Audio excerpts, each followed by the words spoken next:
Good morning. My name is Andrew Wilson, and I'm the Executive Director of the Center for International Private Enterprise.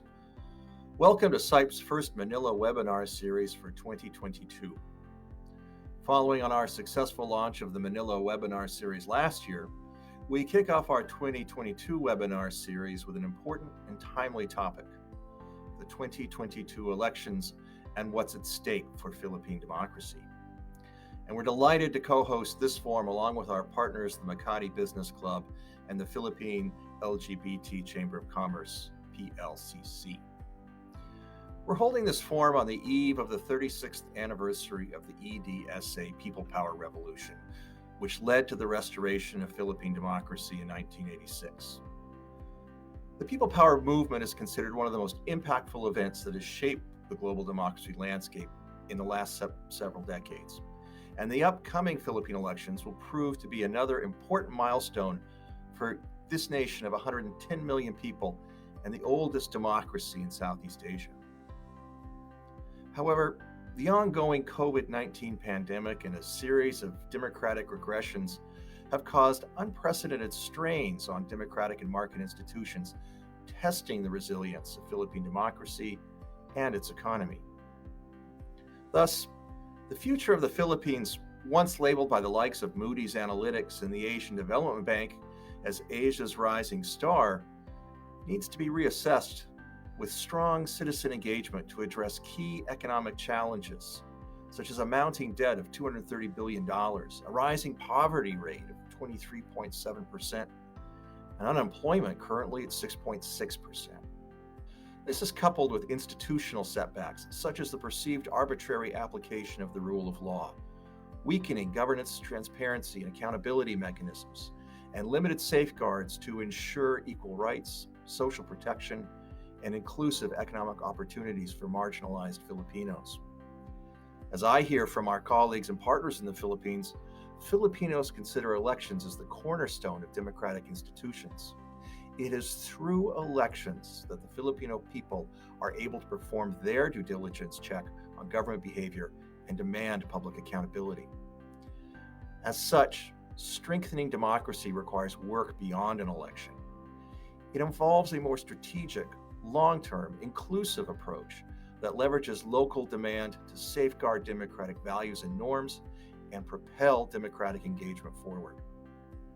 Fortunately, the legacies of democratic restoration during the 1986 People Power Revolution, such as a dynamic civil society and an enabling environment for free enterprise to thrive, continue to offer bright spots, where we at SIPE hope to contribute further by working together with local private sector and civil society thought leaders, sector advocates, and democracy champions in advancing their status as positive change agents in a support of vibrant democracy and an inclusive economy. We hope you enjoyed today's discussion with our distinguished panelists. And I'll now turn it over to my colleague, SIPE Philippines Country Director Ryan Evangelista, to moderate today's proceedings. Ryan, over to you.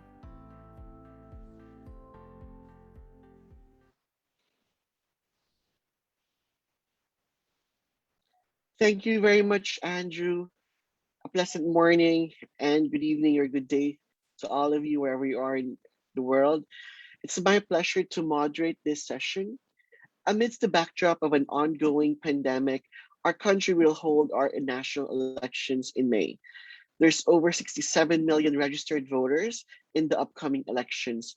Around 50% comprise the youth vote or the 18 to 30 age bracket, while nearly 5 million will be voting for the first time.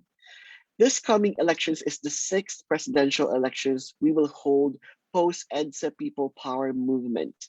Yet, according to the Economist Intelligence Unit's 2021 Democracy Index, the Philippines is categorized as a flawed democracy. By definition, this means that we are holding free and fair elections and respecting basic civil liberties despite problems, including infringements on media freedom and other weaknesses such as problems in governance and underdeveloped political culture and low levels of political participation. Indeed, we are at the crossroads of electing a set of leaders to navigate our country's road to economic recovery and democratic renewal. We are joined today by distinguished thought leaders, democracy champions, good governance defenders, and sector advocates to share their views and perspectives on the state of Philippine democracy and what's at stake for the upcoming elections. Before we begin this session, I would like to remind the audience to keep your microphones muted to not disrupt the proceedings of our session. We have activated the Q&A feature of our webinar, so you may type in your questions for the panelists and we will go over them during the Q&A session. It's my pleasure to introduce our panelists. We'll begin with Dr. Jean Encinas Franco. She's an associate professor at the Department of Political Science of the University of the Philippines, Diliman. She worked in the Senate of the Philippines for many years before she embarked on a career in the academe.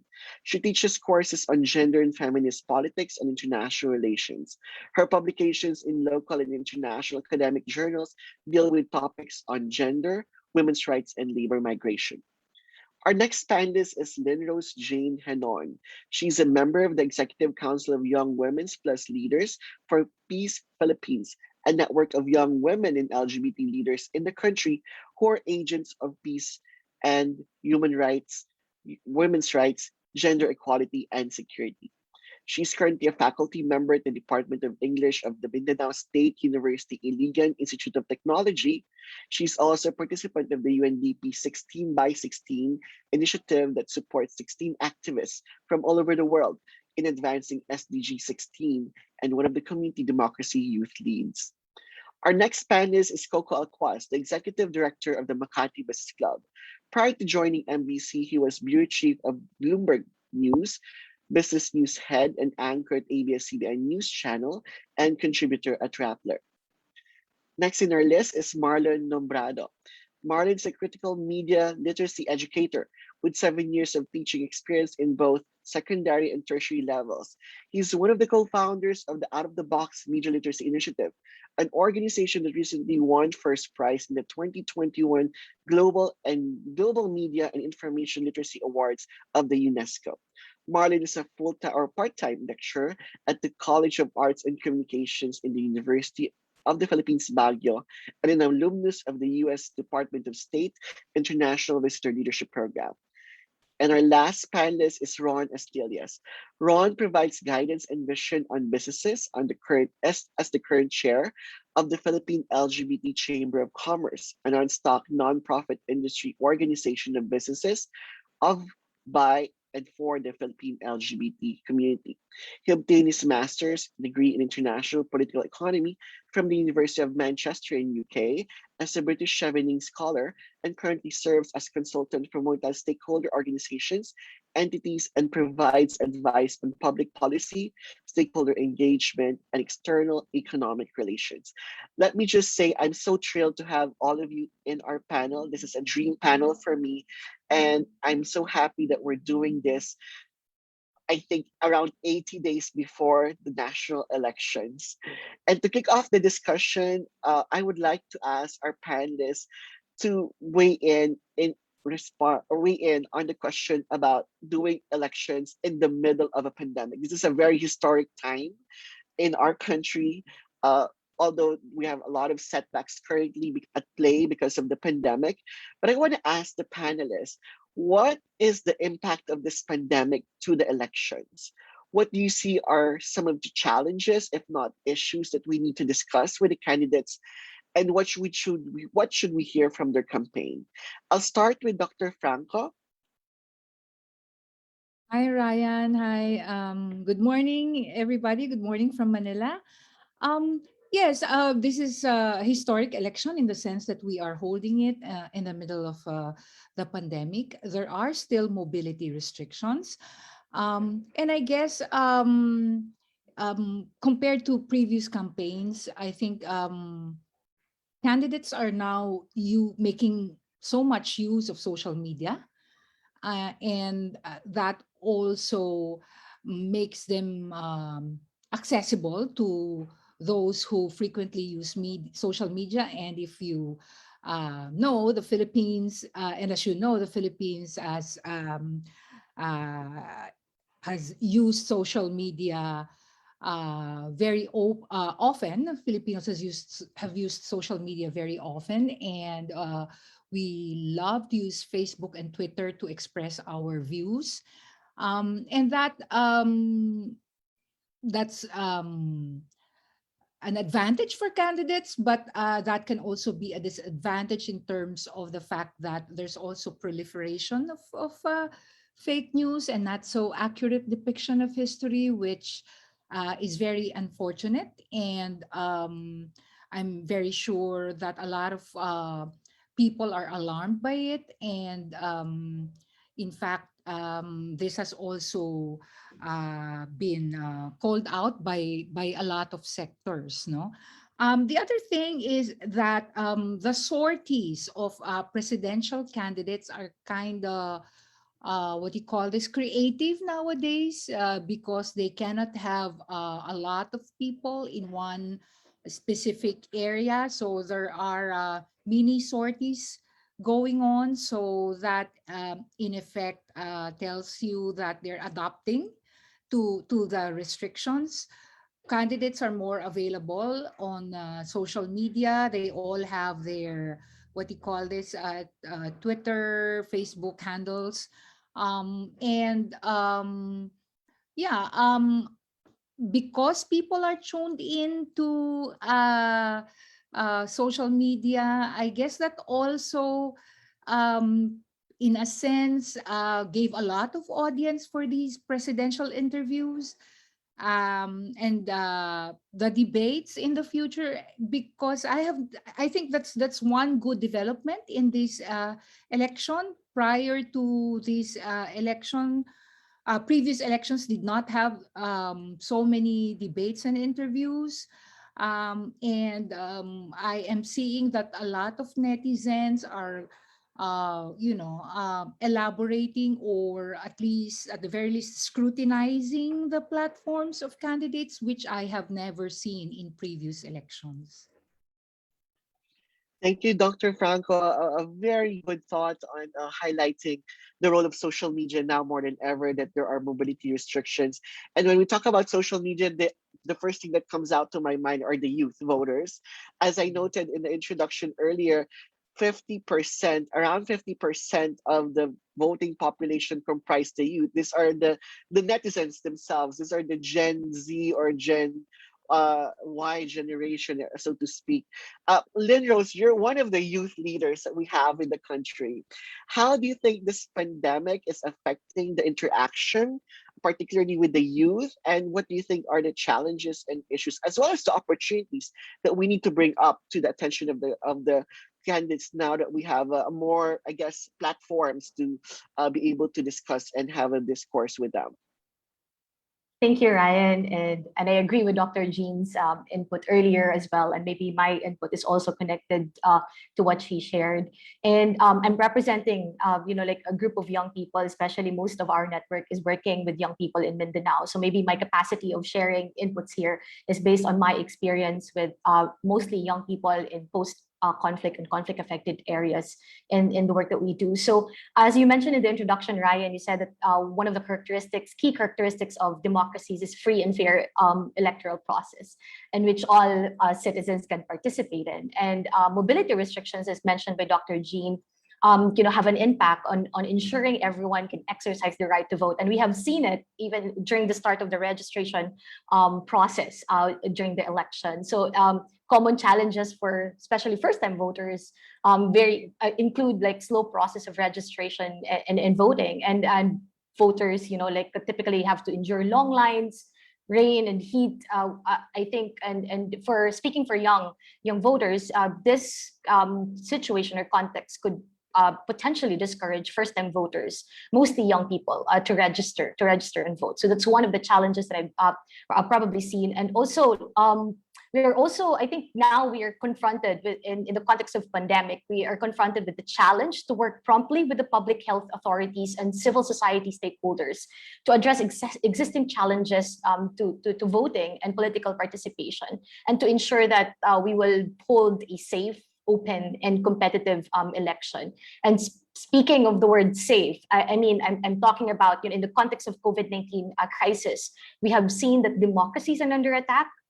For instance, young people organizing and addressing the lack of response and inefficiency of the government in the local and national level are being harassed both online and offline, and most of which are by state forces. So I think in this experience, we have seen the importance of coalitions, youth-led networks that can hold governments accountable and can protect youth activists in that sense. So I think like transitioning to the challenges and issues that you've mentioned and opportunities, I think this highlights the need to engage more young people in the political processes.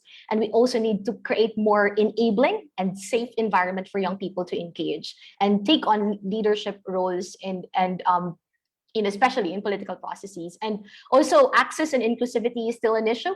We need to improve our social protection systems and making them more inclusive and gender sensitive, especially for young people in marginalized sectors. And I think last thing that I would like to mention is also the need for green, inclusive, and resilient recovery for COVID-19. Would love to hear that in campaigns. We've seen this as an experience when Typhoon Arai hit the country last year, and we've seen a lot of young women has been affected by the typhoon, and also the increasing threat of the Omicron variant has worsened the situation. So I think there's a call to look at the intersection of these issues between access to natural resources and human vulnerability, especially in how it impacts young people living in communities that are highly dependent on natural resources. So probably I stop here and would love to add more in the next part of the conversation. Back to you, Ryan. Thank you very much, Lean Rose. Well said. I really appreciate coming from a youth voter yourself and a youth organizer. These are really important issues that we should tackle head on. Marlon, Lean Rose and Dr. Franco mentioned the role of social media. More so, part of the process right now, or part of the construction that we're looking at, is basically if social media is indeed providing that space for democratic engagement in as far as voters' education is concerned, more so the platform to have better outreach with the candidates. Are you seeing this as well, particularly on the aspect that you're working on, media literacy? Do we think that we're able to use and maximize the role of social media, particularly in the pandemic era where there's less interaction, physical interaction that we're having with the candidates? Well, definitely there are a number of candidates who are gaining more because of this particular context. We're in digital technology, social media platforms in particular are very accessible. When digital media and social media platforms became popular around 2000s, a lot of the scholars are talking about how it supposedly would democratize a lot of the things that we would do. A lot of people have access to it, so people can make use of it for whatever purposes that they might think of. And this is also the same thing that we are also saying when it comes to the use of social media, when it comes to launching political electoral campaigns. But the thing is, launching campaigns on social media still require huge amounts of money. So even in the case of the 2022 elections, we know that there are candidates who have a larger machinery, more resources than others. And so they are the ones who have the capacity to control and launch troll farms and other influence operations. We've seen this in the 2016 elections. And obviously, we still see the same pattern in the current elections, in the current campaign. So I think one of the challenges that I am looking for the candidates to really take seriously is how we can introduce electoral reforms, particularly with the monitoring of campaign expenditure on digital media. Because right now, a lot of our electoral policies are still the same policies that were introduced in 1986, right, post-EDSA. And definitely the current media landscape does not match the time when these policies were introduced. And there's this feeling that we're not going anywhere, because just like the law on political dynasties, which has long been shelved in our legislation, we think that introducing reforms in our electoral policies will also be something that is not in the top priority of a lot of our politicians, because many of them are gaining, right? Are benefiting from these very loopholes that these policies have. So I think in the middle of the pandemic, these are the kinds of issues that our electorate should banner more, so that the politicians and those who are running for public offices will really take seriously these issues that matter to us. Thank you, Marlon. Very well said. I will now go to Ron and Coco. There are from the business community, leaders in the business community, in responding to the questions as well. I'll start with Coco. Coco, apart from the issues on social media, campaign activities, and again, the issues on dynasties as well, we have been hit hard by the pandemic. Our economy is still struggling to go back to normal operations and activities. A lot of businesses closed down. How important are the views of coming from the private sector in relation to the economy be heard during the elections? And are we hearing enough from the candidates in response to economic issues and recovery issues that the business community is talking about? Coco, please start first. Thanks very much, Ryan, and thanks to everyone. I enjoyed listening to all the previous views already. I'll apologize in advance, both.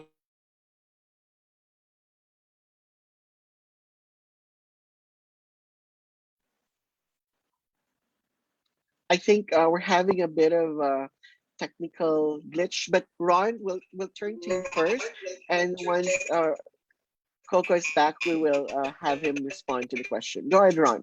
Okay, thank you, Ryan. Good morning to everyone, and definitely the election is very, very important for the business sector. I'd like to share that we are still in the same trajectory as our previous election cycles. The battlefield may have changed. We have social media now. We have people empowered in the sense that they can post news, fake or real, on their accounts, but in the end, it's the same trajectory. We still have the same issues on bad governance, issues on accountability, issues on, delivery of public services and accessibility of these services.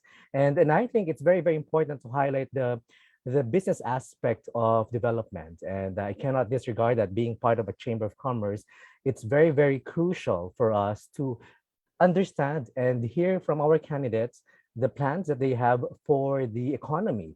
And the pandemic has exacerbated, I guess, the energy of the people to really push forward and fly higher, and and embrace the economic growth that we were having in the past. Unfortunately, as I said, this same trajectory is a cycle that we need to get out of, and we can only do this as we realize that the key to solving these problems is actually on the hands of individuals, on the hands of different groups. And I would like to share that, at least from the business sector, we do have some member companies that have closer operations. It's real, it's happening, it's out there. So people cannot discount the fact that jobs have lost, some people have lost their jobs, and we want a clear direction, and at the same time, a partnership with leaders, political elected leaders, on how they want to continuously improve the lives of people, not just on the economic perspective, but also on the social cultural aspect of things. So in the end, Ryan, and to my esteemed panelists, I think we all agree that we cannot say that this aspect, the business aspect, is more important than the rest. Everything is very important. And that's the reason why this election is, I think, a make or break for us. And imagine another 6-year cycle where we have to what? Perhaps be more patient. Do we need to be more patient? Do we need to tone down our expectations? We deserve more, I guess. As Filipinos, we deserve a better normal. Thank you, Ron. Coco, we lost you a bit earlier. Apologies for not being able to continue your discussion, but please go ahead. Could you restate the question, Ryan? Sorry. Yes, sure. No problem. We are in the middle of the pandemic. Our economy has been battered, heavily hit hard. What are the priorities that you think the candidates should focus on? And are we hearing enough from them in discussing these priorities that you think should be at the front and center of the elections, economy-wise? I'll take the second part first. Are we hearing enough? And then I'll go to the priorities. On the are we hearing enough? I think none of us should be under the illusion that it's running on a well-crafted message of unity and nostalgia. You know, some of us may call that disinformation. Some of us may call that propaganda. Some of us should call that just good campaigning. I think we all here, and you've noted that 6 years ago, we saw the same trend. Then what were we doing for the last 6 years? So we should be under no illusion that this is platform and issues. That's what the main campaign is doing. And the other campaigns, the number 2 campaign is running on good governance. It's running against the first campaign. It's running against the admin and against what they represent. The others are also doing something similar to that. It's not really about issues. If it were about issues, there's a whole slew of that. I would put education and healthcare very high up on that list. We botched both of those. You know that we are probably a world-beating country in terms of no classrooms for our students. PhilHealth, I think many of you know that they stopped paying or severely curtailed paying the hospitals, and that's caused a lot of problems. If anything, we should be moving ahead on healthcare and universal healthcare. I think we've taken a step back during this period. On the economic front, Ryan, and I'll take off from Ron representing the business sector as well. I think the first thing is really do no harm to the recent economic reforms, particularly liberalization of rice and foreign investments liberalization. We would want the future government to do better when it comes to respecting contracts, to leveling the playing field on PPPs, and the rule of law in general. You need all of these. This is a captured audience. I'm preaching to the choir here. You need all of these to encourage local and foreign investments, to create jobs and provide better and more affordable products and services to Filipinos. In terms of new initiatives, we're very interested in the BIR, allowing digital receipts and invoices, and the BSP and the banking industry making payments, particularly payment confirmation, more prevalent and official. These will enable more Filipinos, especially MSMEs, to improve their livelihood and also enjoy more convenient services.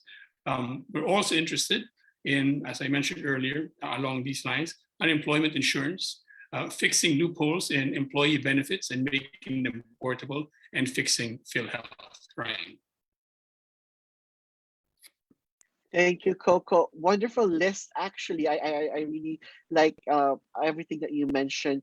I go back to Dr. Franco on the economy aspect as well. Dr. Franco, hearing coming from the private sector side and what you've seen in as far as the engagement with the candidates, same question as well. Are we hearing enough from them? And along those lines as well, from the business community, how do you think we can engage better the candidates on economic issues, particularly recovery, resiliency, along those topics? Yeah, I don't think we're hearing enough from them, mainly because of the format of the presidential interviews, and that's really unfortunate. And even when they ask the presidentiable's questions, they don't follow up in the sense that that follow-up would actually result in the candidate explaining in more detail the plans, the hows and whys, the budget, the resources, and the implications. So that's I think what's missing. But overall, I'm happy with the fact that people are now, shaming people who are not shaming candidates who are not attending the debates.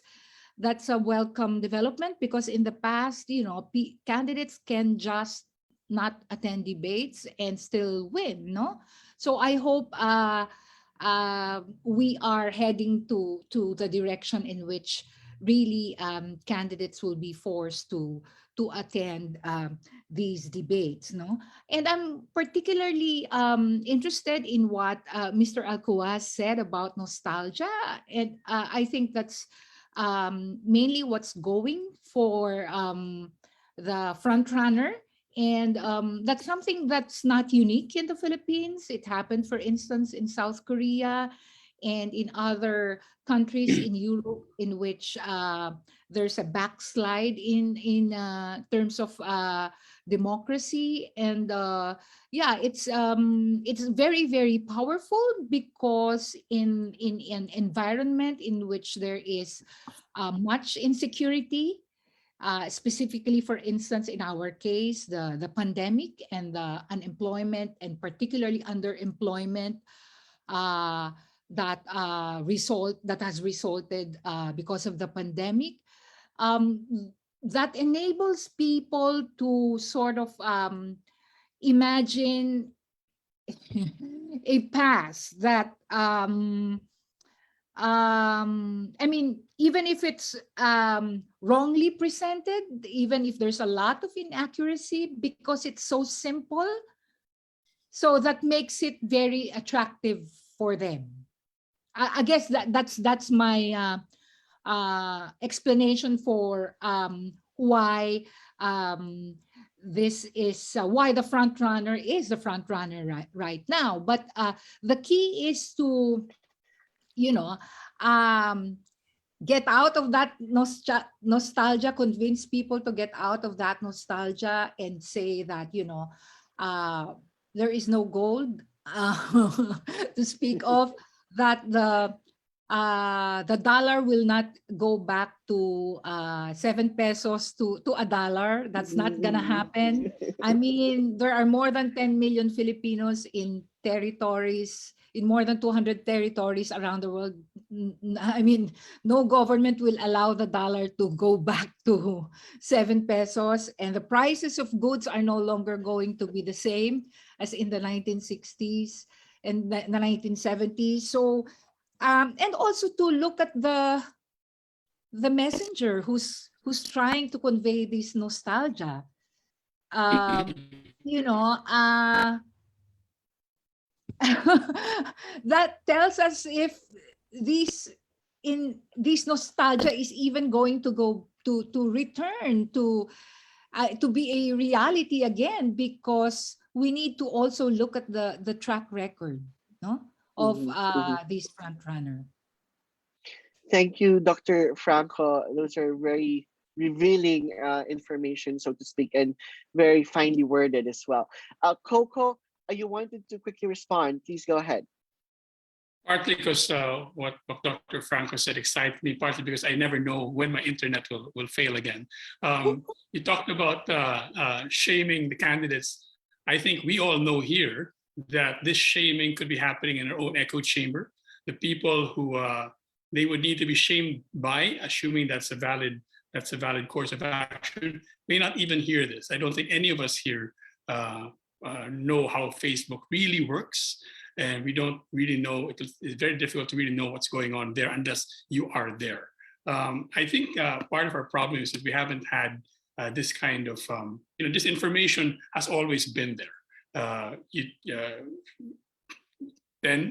Decades and centuries away. But we've never had this kind of info and media ecosystem where people are really so polarized and walled off. And that really exacerbates this information. So we, among others, have various initiatives. We consider them like startups because we don't know which one will work in this strange new environment with us. There's disinformation, there's digital democracy, there is learning social media better, and other similar, and fact checks as well. We don't know which of these will work. So we're trying them all out. We have a long-term view on this. We hope they're helpful for the election, but this genie is out of the bottle. And whatever happens on May 9, these will be important initiatives to carry forward. And we're we're committed to that, Ryan. And thanks, Dr. Franco. Indeed, thank you, Coco. Which brings me actually to another important layer of our discussion with the elections: governance, transparency, and accountability. All of you already alluded to that discussion point earlier, but I just want to highlight some figures that I've seen across some reports. In the recent Transparency International Corruption Perception Index, the Philippines was identified as a significant decliner, placing 117th out of 180 countries in the 2021 rankings. In the view of again, looking at governance, transparency, and corruption in the Philippines, we know it's not just an issue at the moment. It's a recurring issue of many years as well that we have been dealing with the issues. And I've heard this earlier coming from Dr. Franco, the nostalgia years that seem to be, we're so embedded to this, and there's no clear resolution as well, and accountability as well that we've been asking from the people. How should we advance discussions with the candidates on corruption, on transparency and accountability, and make them accountable, as well as committed to instilling good governance reforms among institutions and individuals as well? Maybe I'll start with the youth, and this is something that really attracts a lot of youth attention, but also engagement. Lynn Rose, would you like to start your thoughts on this? Right. I think just quickly to respond as well on the earlier thoughts, I think we need not to lose sight of those who are not on the table, because we would equate really that all young people are on social media. Not all young people has access to social media. Not all young people is engaged in the conversation in social media. And when we talked about elections, also we should not lose sight of the local level of elections. It's not just the national. When we talk about corruption, for instance, we also need to have conversations, and especially offline conversations in areas where like internet is inaccessible, and ICT infrastructure is almost impossible. So we also need to hold conversations and reach especially young people who are off the radar, because they're like equally important stakeholders in this discussion as well. So I think on the discussion on corruption, I think we have to start talking about corruption in finer strands, not just in broad strokes. I think what corruption looks like in local communities, and making young people understand the concept of everyday corruption is impending the development in local communities. And I think like how corruption looks like in the barangay level, in the everyday decisions of our elected officials. And also this may include bribery, favoritism, nepotism, lack of transparency, or lack of like sufficient enforcement of laws and government policies in both the local and the national level. And that includes as well lack of support for human rights, and how it's also affecting development, and how these practices are leaving communities behind, and leaving young people behind, and robbing opportunities from young people, especially in the marginalized sectors. And one example I think is equal participation in political processes, and running. We always say that we need more young people to run for office, but it's almost impossible, because it's very, very expensive to run for office. And if you are a young person who's not part of a politically affiliated family, it's it has a lot of challenges to secure a seat in the office, even in the barangay or in the local level. So we need to create really like coalitions that supports these non-politically affiliated young person like vying for office, because we have a huge demographic of young people who like in the Philippines, but young people are still marginalized in the political processes. And you can see now with political dynasties being mentioned earlier in the conversation, it's still dominating the 2022 elections. So I think we really need to look into that closely, and how that impacts our country's state of democracy. So As to how to do it, I think I always believe, working with young people, the power of collective voice. And so building coalitions, youth-led networks has really, really power in holding our governments, demanding transparency and holding them accountable. And also, I believe that, like democracy is about voice and agency, and we need to empower young people to take up that voice, and use that agency and voice to demand, especially in the local level. We have so much young people. We have working in the grassroots level. We need to empower, maximize them. We have these resources and that we can maximize for public good. So maybe I'll just drop up that we need to empower local actors and champions in safeguarding our institutions, even beyond the elections. So thank you. Thank you, Lynn-Rose. I'll go to Marlon.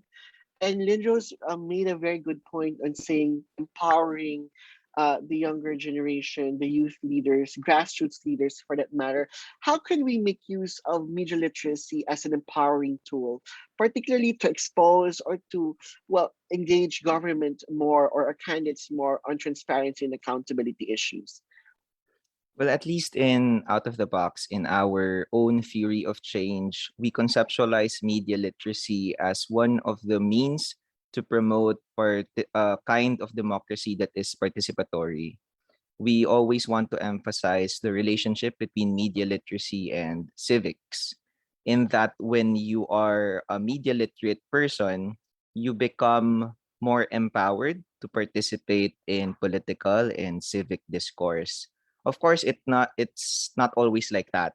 There are a lot of media literacy initiatives that do not necessarily promote such kind of relationship between media lit and civics. Such is the case when you approach media literacy from a standpoint where you simply would analyze and evaluate a film or a news article, and then that's it, right? You finish the exercise by saying, okay, I'm smart. I am able to say that this is fake, this is factual, and then that's it. But what we're trying to promote, and this is also something that we're seeing in a lot of different media literacy organizations, is the emphasis on the civic intention, right? Civic intention of media literacy. That, for example, with what Dr. Franco was saying earlier, one of the things that we're trying to do right now is emphasizing the relationship between media literacy and psychology. All of these psychological vulnerabilities of people when it comes to disinformation. We need people to learn about these things. For example, black and white thinking on the issue of corruption, of transparency, of accountability. These are very complex issues.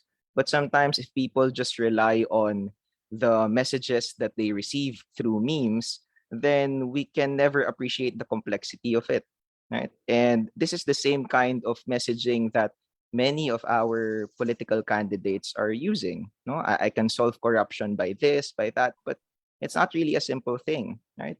And what I'm just trying to say is that there are politicians who are benefiting from this kind of digital media landscape where fake news and memes are proliferating in the internet. And so there are also candidates who probably are genuinely championing participatory governance, transparency measures. And the challenge for them is really to communicate this in a manner that younger voters will appreciate. Because whether we like it or not, young people are into memes. Young people are into these kinds of communication media that reject complexity, that reject long efforts of thinking. So it's a tricky situation for these candidates who champion these kinds of reforms. But I guess with what Lynn Rose was saying earlier, this is something that we have to do collaboratively. A lot of young organizations, youth organizations, are really trying their best to work with seated candidates, politicians, people in power, so that these kinds of conversations can move forward. Thank you, Marlon. Coco, I'll go to you. MBC has been leading the charge for freedom of information advocacy. We all know how important freedom of information is in aspiring for a more transparent, accountable, open government. What are we hearing from the candidates about their stand on FOI, and what do you think are the prospects for the FOI law in the future, particularly in the current discourse that we're having with the elections? First of all, a disclaimer. I don't think MBC is leading that charge. Some people have been working on that for longer than actually all of my panelists have been alive. My co-panelists have been alive. So we only came into it about Exactly, yes.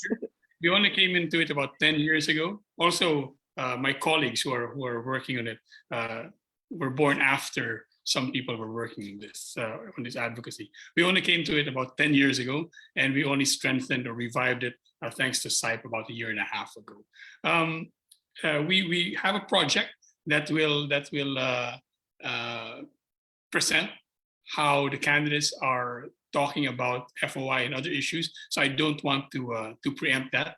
But like I said, I think whatever that presentation says, let's not be under the illusion that that's important to all who speak about it, and that it will be very important to the people who are voting. I'd like to pick up on some things that Lynn and Marlon said about empowerment and anti-dynasty and media literacy and the like. And these are all important. We are working on some of those. We're working on some initiatives that have to do with this media landscape that we're in. And certainly we're working on FOI and other issues like that. I think to the topic that to the title of this seminar, what's at stake here? I don't really think that what's at stake here is saving democracy. I think what's at stake here in this election is the chance to transform democracy. All these things, or many of these things we're talking about, are in the Bill of Rights. They are, life, liberty, and happiness, transparency, freedom of information, freedom of the media, etc. If you really think about it, these only apply to a very small number of our people, and are relevant to a very small number of our people. We need to work on other issues, which I think you'll find more in the social justice part of our Constitution.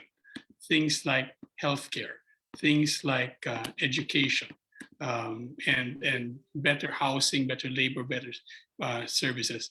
This is what democracy needs to deliver before many people can think about the principles that we spend a lot of time on. I'm not saying they're unimportant, but I think if we're going to not save democracy, I think we need to transform democracy if we're going to have any kind of democracy going forward.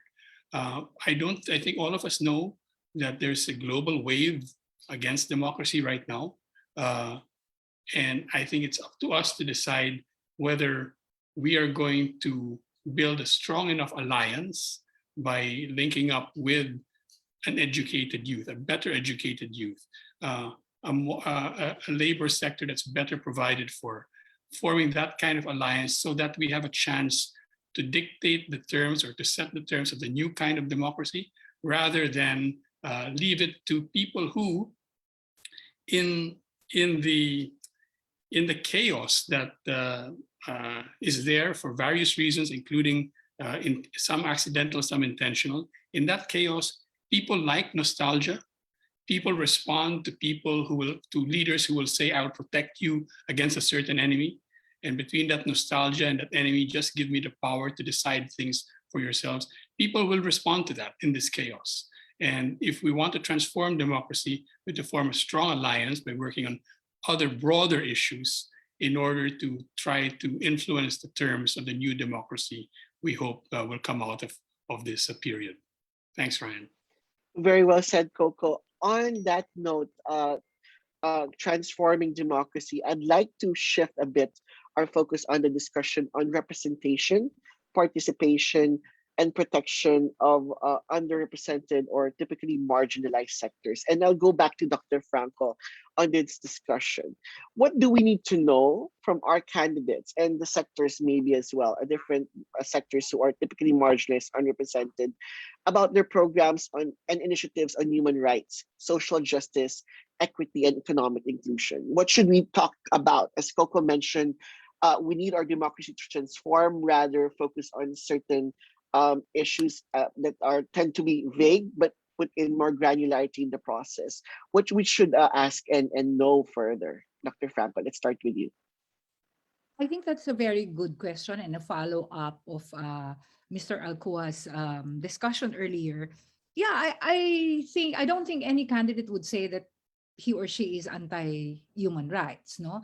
But I guess the best way to frame human rights is to, because we've, the opposition has lost big time in 2019 precisely because they have, they have sort of used human rights as their as a linchpin of their campaign. And but I guess I don't think it's true that Filipinos are necessarily averse to human rights. It's just that it has to be, like what Mr. Alcoa said, it has to be reframed because maybe a lot of people have very limited view about human rights other than what they see on TV, like killings. Of course, they're very important. What else? Freedom, lack of freedom of expression and freedom of speech. But if you define, or if you tell them that in a country that lacks human rights, you cannot even begin to demand for a decent work.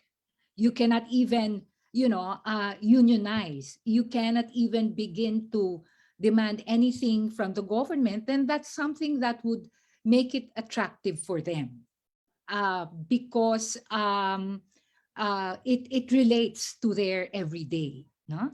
And so that's my take on it. The other thing is we're talking about nostalgia, and I'd like to also sort of have an alternative view of people who say that we've failed, that our educational system has failed in instilling among our people what happened during the martial law regime. I think it's too much to blame it on education alone, because we all know that education, our country's education is still very much a work in progress. Our educational outcomes, but it's the work of every Filipino, I guess, no? And I think a lot of sectors have also failed in instilling among Filipinos the memory of martial law as part of our everyday. For us to be able to have a stronger connection to what you call this effective notion of what happened during martial law, is to make it a part of our everyday. And how do you do that? Popular culture, I guess, is very, very powerful. Of course, there is such a thing as cinematic license. Some people may argue that that may not be accurate, but at the very least, it would bring people to search for more, to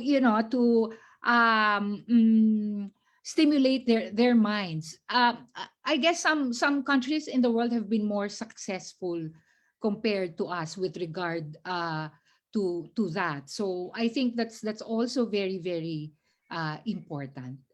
Thank you. Thank you, Dr. Franco. Ron, I'll go to you because we're familiar of the initiative of PLCC on LGBT Vote PH. Could you share with us what this initiative is all about? And what are we learning, particularly from the LGBT, which on popular media we don't hear so much of, in as far as equal rights, protection, amongst others. And thankfully, with LGBT chamber around, there's more emphasis now on inclusion. particularly from the LGBT entrepreneurs. So could you share some of your takeaways from your consultations with your members and the candidates? Thank you very much, Ryan. I really want to highlight that what's missing is an inclusive Philippines perspective, and that will only be possible if there's a union between political leadership and civic engagement. So we are talking about marginalization. We're talking about underrepresented sectors, and at least from the LGBT chamber side, for us, what is at stake is very, very simple. The LGBT vote is a vote for democracy, and I know a lot of people have said that. Democracy doesn't fail us. Maybe it's us who have failed it. And then I agree, it's part of the learning process. And if we go to what the sector has been experiencing for the past years, like 2 decades or more, the next slide will show that you know we've been pushing for more changes in the challenges that we've been facing. Like there's an issue on education, health, employment, family, media, and politics. Everything is there. It's not a perfect system. As I always say, we haven't reached the rainbow's end. And as per our context here, we really wanted to have that, say, for example, the SOGI bill or the anti-discrimination bill. And if you look at the next one, next slide, you see that among our legislation or the legislative branch of government, 15 out of 24 senators do not agree or oppose the anti-discrimination bill. And this coming election, 2022, 66.9 million voters, we believe that there's power in it, and we can change the lives of individuals. I agree to what has been said about the concept of democracy and the concept of human rights, but these have to be tangible, palatable. They have to be closer to home. And usually, if they do not affect an individual or a relative or what have you, then usually you really don't care. And popular culture will definitely help. TikTokers, etc., like social media, Instagram, etc., YouTube channels, they're all here because you can easily relate to them. But if we do not relate on the issue, and say, for example, we have 15 senators not pushing for an anti-discrimination bill, it's really, really hard. So the key is this election. And the next one, as we've been consulting a lot of stakeholders, a lot of participants across the region for the past few months, we do have that LGBT Vote PH program. We did this back in 2016. It's the very first activity of the chamber, and we're coming full circle this election season. And what we want to do is really tap presidential candidates, ask them, and present to them the different areas of inequalities that have been raised by the people from our own community. And what are these? They have highlighted that there's inequality in the legal protection side, the legal frame. They also highlighted that there are health concerns, inequality, or there are access to health services, for example, is part of the inequality. Two additional areas of inequalities that the LGBT community have shared to us, where number one, also on the stigma that they've been continuously receiving, or the mental health concerns in the household within their families, and another is on the expression and the ability to live your truth in schools and in the workplace. And the fifth inequality area that we'd like to share to the presidential candidates or to any politician at that is the the ability to change the representation that we have in politics and in media for LGBT. We need more leaders. We need more participation from our community. And that's why if you look at how we've been gauging it for the past few years, we try to see the baseline. In terms of corporate participation, the next slide will show that in 2018, we have published the first ever index on corporate diversity and inclusiveness. Are we really walking the talk, and are we talking the walk in that sense? And we found out that corporations in the Philippines are only like 17% of them are very, very inclusive, or at least they have a semblance of inclusive policies. And most of them are all foreign headquartered. We are not surprised because, again, they follow the playbook of their HQs. But what we're pushing now is also measuring how inclusive localities are. The way we captured inclusive corporate players, now we're looking at a partnership with low localities. When we say inclusive localities, are we saying, is it enough to have an anti-discrimination ordinance? Is that what we really want? And we're launching this next month, the Governance SOGI Diversity and Inclusiveness Index. Again, the bottom line is for political leaders to really walk the talk and talk the walk, and to assess whether their localities are actually safe haven for LGBT people. It's a good place to conduct business as an LGBT entrepreneur. We believe that there's a culture that will empower and grow the community. So I guess it's a story not just of the LGBT plus community, also of women, of children, of the especially abled people, indigenous people. But at least from our end, we think that this election is really important for us, because we want to see what the political leaders will be, how they will be walking the talk in terms of inclusion. Sadly, we have not been hearing enough, as Dr. Franco said. We are continuously tapping the presidential teams, and will be releasing some of the platform they have when it comes to an inclusive locality. So I think, Ryan, I take this opportunity to always call the community and even allies that if we really want to change the system, if we want participation from the ground, at the same time a union with political leadership, there has to be a vision of an inclusive Philippines that's tangible, that's palatable, that really affects an individual lives. And for us, having an anti-discrimination ordinance really affects us. And for us, working for a company that promotes my expression, whatever gender expression I have, whatever gender identity I have, honors that kind of identity, I think that really makes it more tangible. So again, thank you for this, but ultimately, we're not at the end of the rainbow yet, and we want the conversation to continue and to be acted on by everyone and the leaders themselves. Thank you, Ron. I'll go to Lynn Rose, because this is connected to also Lynn Rose stakeholders and advocacy as an organization. Lynn Rose, you work and represent youth, women, LGBTQI+, particularly in Mindanao. What are the other issues that you see in as far as human rights, social justice, equity, and economic inclusion is concerned, and how we should continue to mainstream these priorities in the election discourse?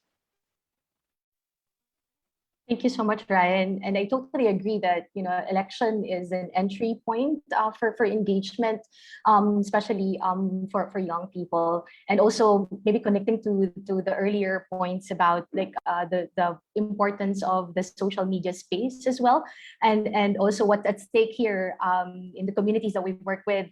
Most of the time is safety too, because like the online hate can be translated to actual violence offline. So what's at stake here when we talk about democracy is like the safety of youth activists, the future of young people, and also opportunities for young people to reach their full potential, to be more concrete, like available jobs for young graduates, for instance, and like with the high unemployment rate for young people, and even exacerbated because of COVID-19 pandemic. And I really like Ron's point of bringing the issue home and making it familiar and making it tangible, because sometimes it's a matter of semantics. When you talk about democracy, human rights, even corruption, it doesn't really, it sounds very academic. It's not, like it's very broad to digest, especially in local communities. And some young people say, I'm not,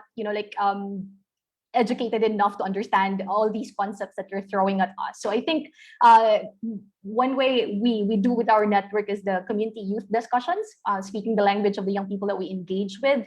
And for instance, for the voters registration and education. So we have this concept of my piece of vote, making peace as a as a framework of like who should we vote for, and making like scorecard for candidates, and we're not talking about peace here as a securitized concept of peace, like the absence of war and absence of conflict, but like the transformative, the concept of positive peace, where like you look into sustainable investments, you look into like institutions that supports development of all. And so we try to move away from personality based conversations on elections and to issue based conversations on elections. So, and when we talk to young people, like, how do you define peace? If I can eat 3 times a day, that's peace for me. If I can go to school, that's peace for me. If I have a job, that's peace for me. If I can run for office and not fear for my life, that's peace for me. So these concrete, and if I can, like achieve justice of a family member that's been killed in a conflict, like that's peace for me. So I think, and the concept of justice as well. So speaking in the language of the community and making this more tangible and bringing it home, I think can transform our discourse with election, and making it, I think, we've been talking about inclusivity, and I think that's the way that we can make these conversation in inclusive, and it can make this maybe widen this discourse to accommodate more young people, more young people in the conversation. And I think one last point is also the gender aspect of it. And when we talk about social media, when we talk about access to opportunities in many communities in Mindanao, the gender is still a huge factor. It's a cultural, a roadblock in participation of young people, and we need to address that. And with COVID-19, it has exacerbated with the increasing need for care work at home. A lot of young women are missing schools. A lot of young women are not accessing these opportunities, and we need to put that on the table, and we need to talk about these things, because so much is at cost here. And as a young person, I cannot imagine, a government not taking that into consideration, not taking that into the discourse. And I think we need to drop the jargons and really talk about issues, and really talk about, actual lives of young people struggling. And, it's just so unfortunate that you were born at this time, with COVID pandemic, and some young people felt helpless, who would need to spark that hope, and we need to work together collaboratively. So yeah. Thank you, Lynn Rose. Very well said. Coco, are you back? Can you hear us? I can hear you. Okay, great. Coco, I have a question about climate and environmental justice. These are points that we don't hear on a regular basis, and much so tackled on mainstream conversations. But I know that the business community has been investing heavily more on climate issues, environmental issues. What do you think is the roadmap, or kind of the road to get this across more in governance discussions, particularly in the upcoming elections? Thanks very much, Ryan. Before that, could I respond a little bit to plagiarize what Lynn Rose said a while ago? Sure. When she talked about what peace is for the youth. I think that's exactly what I would say when it comes to democracy. What is democracy if you don't have a good education system and a good learning environment? What is democracy if you don't have good healthcare system? What is democracy if you don't get paid properly and you get your proper benefits and the like? That's the kind of democracy we need to work on. I think it was Dr. Franco who may have said earlier that if we, forgive me if I'm citing the wrong co-panelist, who said that we need to talk about human rights, because we need to make the connection between that. And if you don't have human rights, you can't have labor rights. I think that's obviously a great principle to go by, but why not work? Why not work in parallel or strengthen our initiatives on the labor rights itself? When people understand what democracy can give them in terms of labor rights, education, healthcare, and the like, then they'll care about democracy, and then they'll care about. And I'm sorry if I'm taking up too much time. Then they'll care about the human rights and other issues. When you really think about it, the supposedly 30,000 people who've fallen because of EJK are just 0.03% of our population. I'm sorry to say, why will most of our population care about that issue when it only affects 0.03? If you think about the supposedly, I think, 6,000 people who fell during martial law, that's an even smaller percentage. How do you get them to care about that? I'm not saying that they're wrong not to care about it. It's just that they have more important, more relevant, more current issues to think about. And maybe the way to make people care about democracy is to work on that. Again, sorry for taking up your time on that. Regarding your question about environmental justice issues, when it comes to climate, I believe, and I'm not sure I speak for all of MBC here, I believe that our number one responsibility is to protect Philippine lives and communities and jobs and economies from the effects of climate change. It's crazy that we have to spend billions of pesos every year in relief and rehab. We know typhoons are coming, and they're getting more ferocious because of climate change. That means strengthening the laws, the regulations, the policies, the practices regarding construction and development, rebuilding, and relocation. From my understanding, many of these laws and regulations are in place, but politics gets in the way of protecting people. It is important to think about the bigger issues like reducing our carbon footprint and the like. To be very frank, the Philippines contributes very little to the carbon problem in the world. One of the biggest companies in the Philippines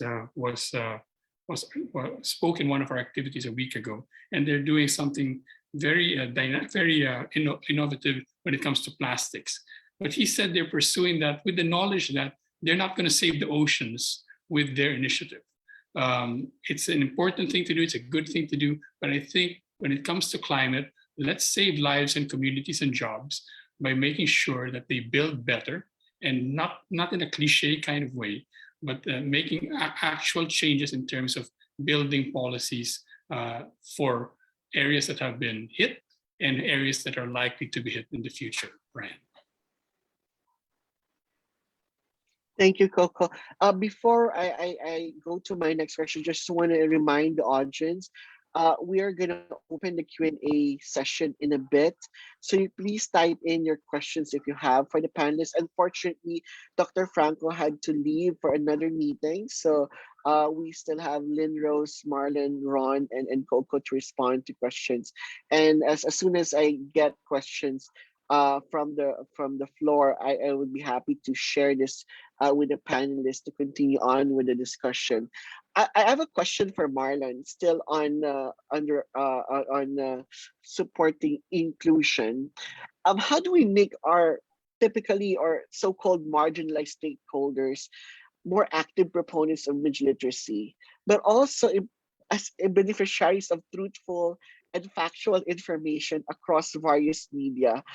This is, I think, one of the challenge that we have, particularly as you said earlier, with social media, we us being heavy social media users, but also many of our people are not as well immersed in media literacy and be able to harness probably content vetting among others. How can we make this a more powerful engagement, particularly for what we call marginalized stakeholders around the nation, around the country, particularly outside the urban areas?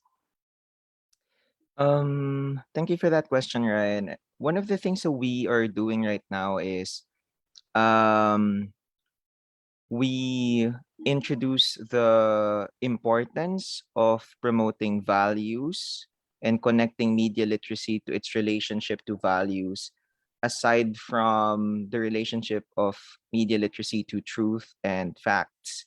You see, when disinformation and fake news became popular and emerged around 2016, a lot of these different fact checking initiatives became the initial reaction, right? The initial solution that many civil society and news organizations thought about doing. And up until now, there are still a lot of these different fact-checking efforts and initiatives. These are all important, right? These are all crucial in battling disinformation and promoting truth and promoting facts.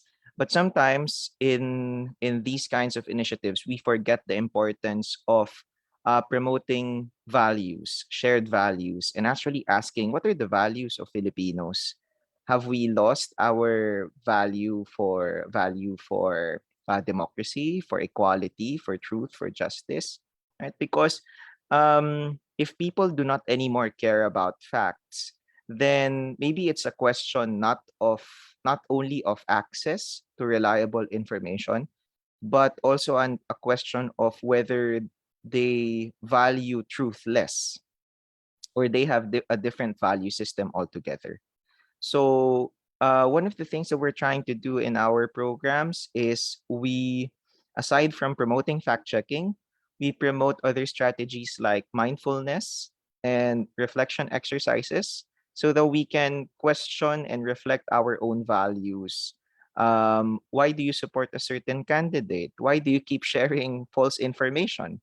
Right? And it's not anymore a matter of whether they have access to legitimate and reliable information. Why do they hate certain news outlets that even if a news article was perfectly well written, they would still see it as biased and inaccurate and fake news. They would tag it as fake news. So maybe there's a different pathway to these decisions that they are arriving at.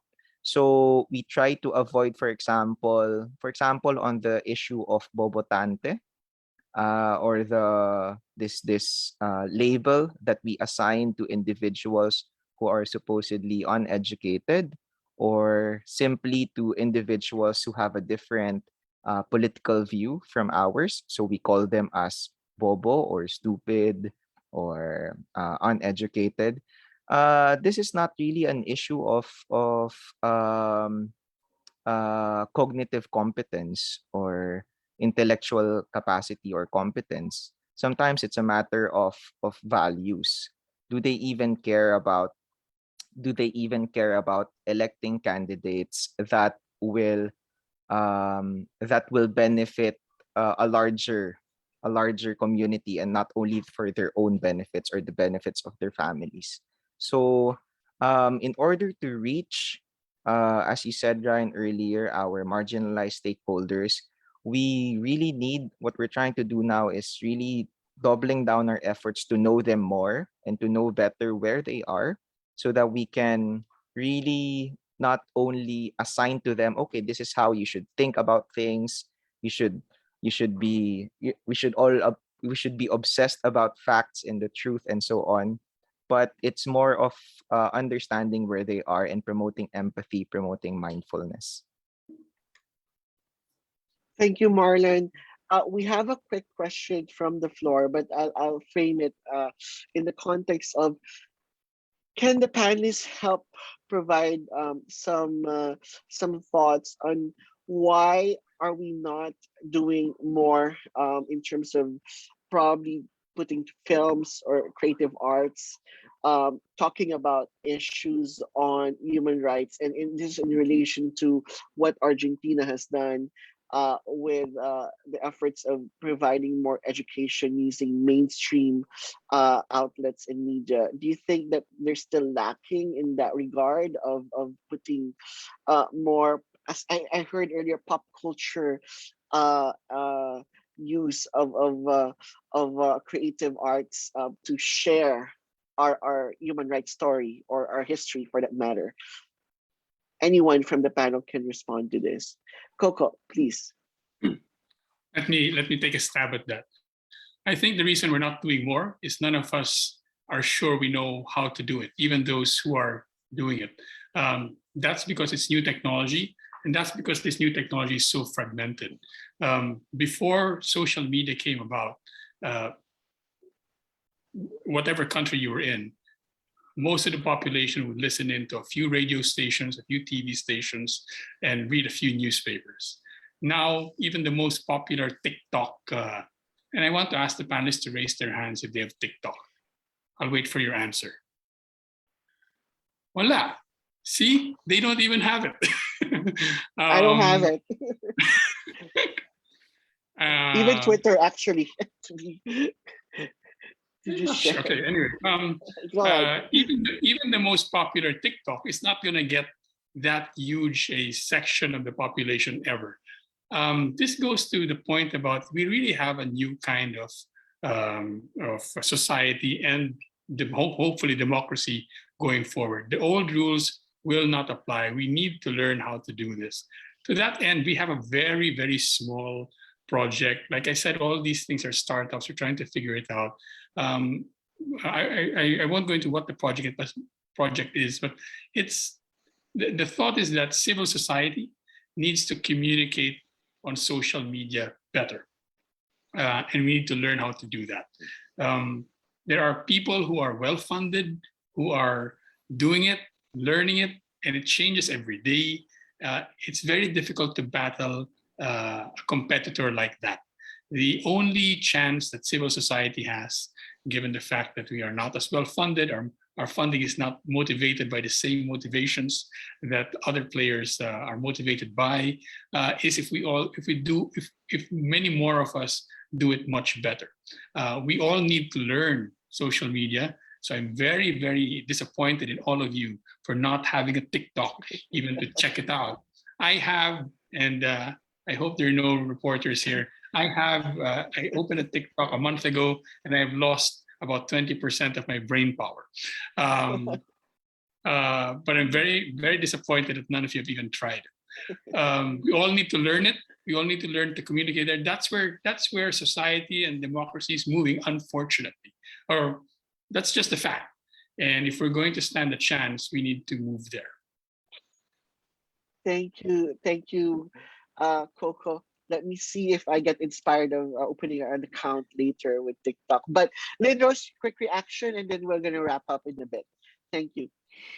Maybe I'm speaking, thank you, Ryan, speaking on, in the perspective of those who attempted, to do and, use visual, all types of arts, in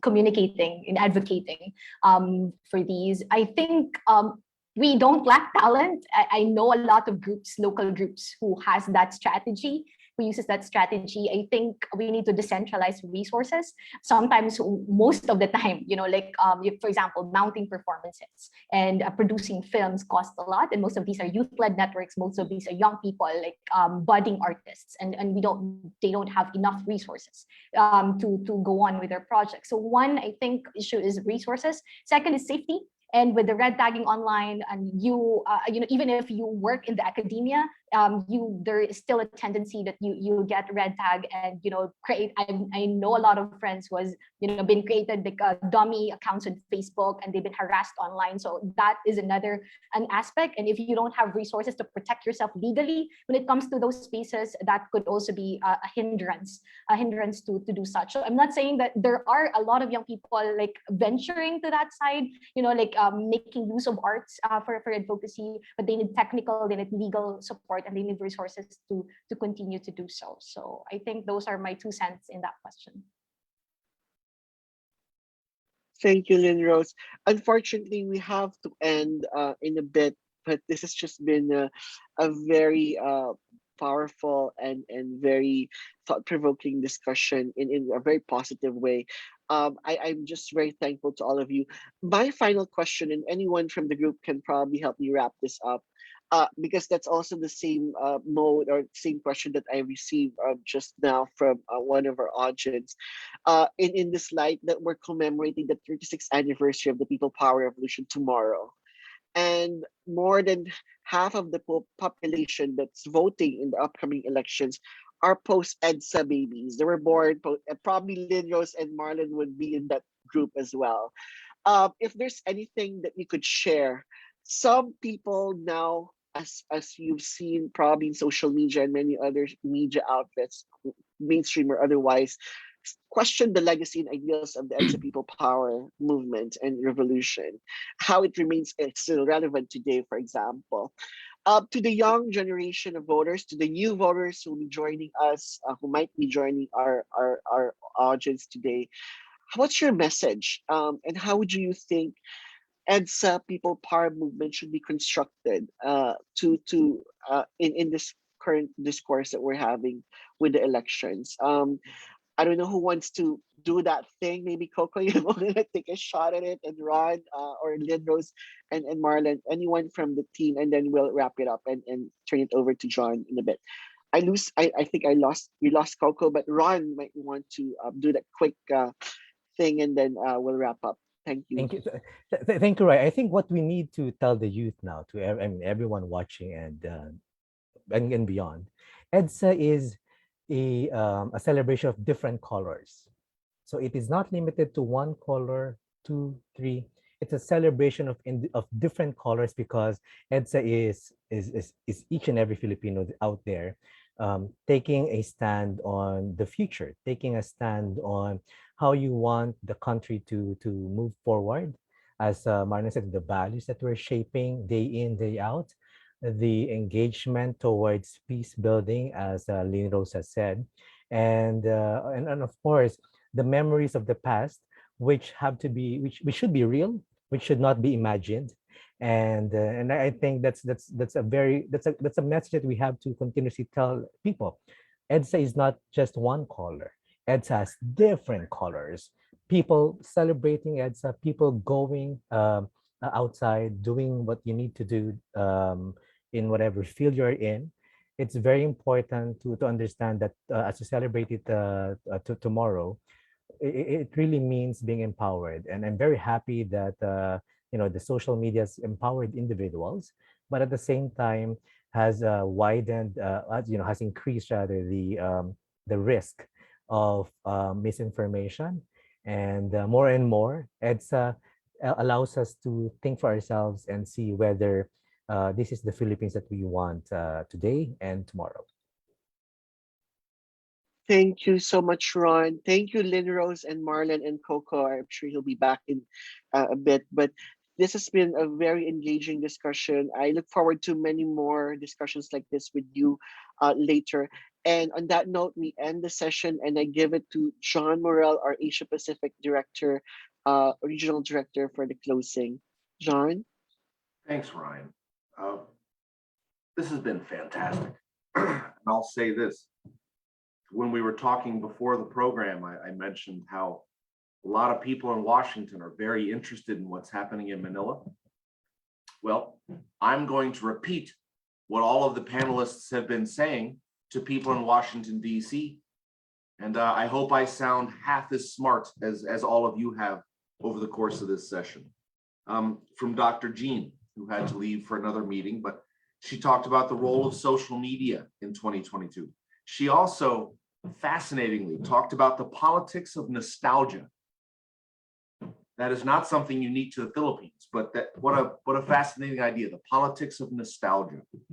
Lynn Rose talked about how mobility restrictions and problems with access could dissuade first-time voters, who are overwhelmingly young voters who are voting for the first time. Marlon talked about the role of money in politics and the need for technocratic electoral reforms, and how those are very hard to push through because there's not much of a political constituency behind them. And so people who are aware of them, it's especially critical that they push for those necessary reforms, because electoral reforms, and as an American, good grief, do we empathize with the need for electoral reforms right now? But there's never going to be a political constituency behind technocratic policy reforms. And so there's a need for civil society to push for them. Coco talked about, Ron first talked about the importance of hearing directly from candidates on their plans for the economy. And in what I thought was a fantastic line, Ron talked about the need for from the candidates a clear direction, but also a partnership is ultimately what the business community is looking for. The business community never wants a hostile relationship with the government. They want a clear directions, they know what to expect, but also a partnership, a willing partnership from the government. And Coco talked about, again, something as an American I can fully relate to, the risks to democracy of echo chambers. Coco had to leave for technical reasons, but how echo chambers, people who think one way only consume media and they only interact with voices online that confirm the biases that they have and the absolutely toxic effect that has on democracy. This has been a fantastic panel, very informative, and on behalf of SITE, thank you so much to all of our panelists for joining us today. And to everyone joining from Manila, have a good rest of the day. Thanks, everybody. Goodbye.